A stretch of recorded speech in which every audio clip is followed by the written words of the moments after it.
Kamusta sa lahat mga kaibigan? Sa channel na Velor, ngayon ipapakita ko kung paano i-optimize ang Windows para sa Roblox. Una, pumunta sa settings, piliin ang system, pumunta sa display at itakda ang mga parameter. Una, itakda ang resolution. Inire-recommenda ko ang Full HD, kaya Full HD ang ilalagay ko. May nakasulat na recommended dito. Nakalagay yan sa ilalim ng tamang setting.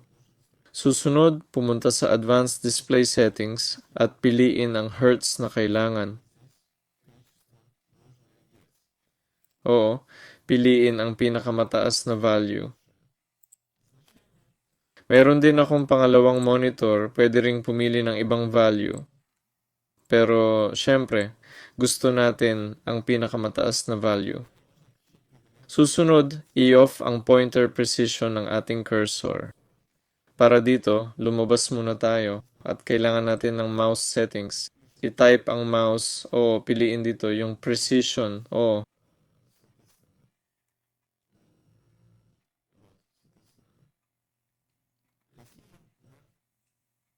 kailangan i-off yan, yung mouse acceleration. Oo. Ganun, tataas ang yung FPS. Para mas tumaas pa ang FPS, pwede mong isara yung mga programa na nag-start kasama ng Windows. Para dito, i-right click ang start, tapos i-click ang task manager. Dito, i-click ang startup apps.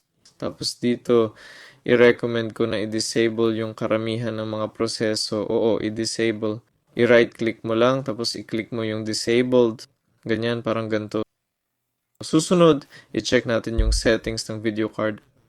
Para dito, bumalik tayo sa settings, system, display, graphics.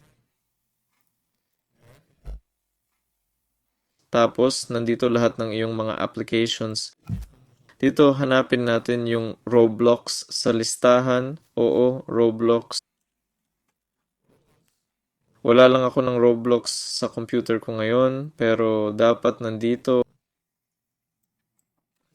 I-click ang add, tapos yung application o. Ngayon, hahanapin ko yung Roblox ko sa computer. Para dito, i-type ko lang Roblox. Oo, Roblox player. Pumunta sa lokasyon ng file, i-right-click ang shortcut at piliin kung nasa ng file. I-right-click ang exe file, properties, kopyahin ang path, ganyan lang.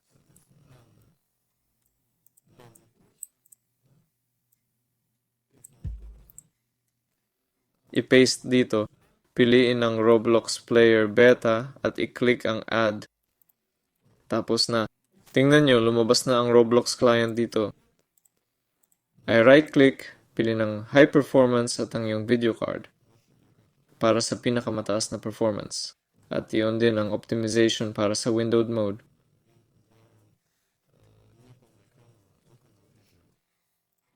Pwede ring tingnan ang Windows Update. Kung meron, i-update. I-click ang Check for Updates. Pwede ring pumasok sa system, i-type lang ang power. Pumunta sa power. Tapos, i-off ang energy saver. At iyon din ang game mode sa Windows. Ito ay nagpapataas ng FPS at nag-aalis ng lag. Yan lang. Ito si Velor. Mag-like, mag-subscribe sa channel. Paalam sa lahat.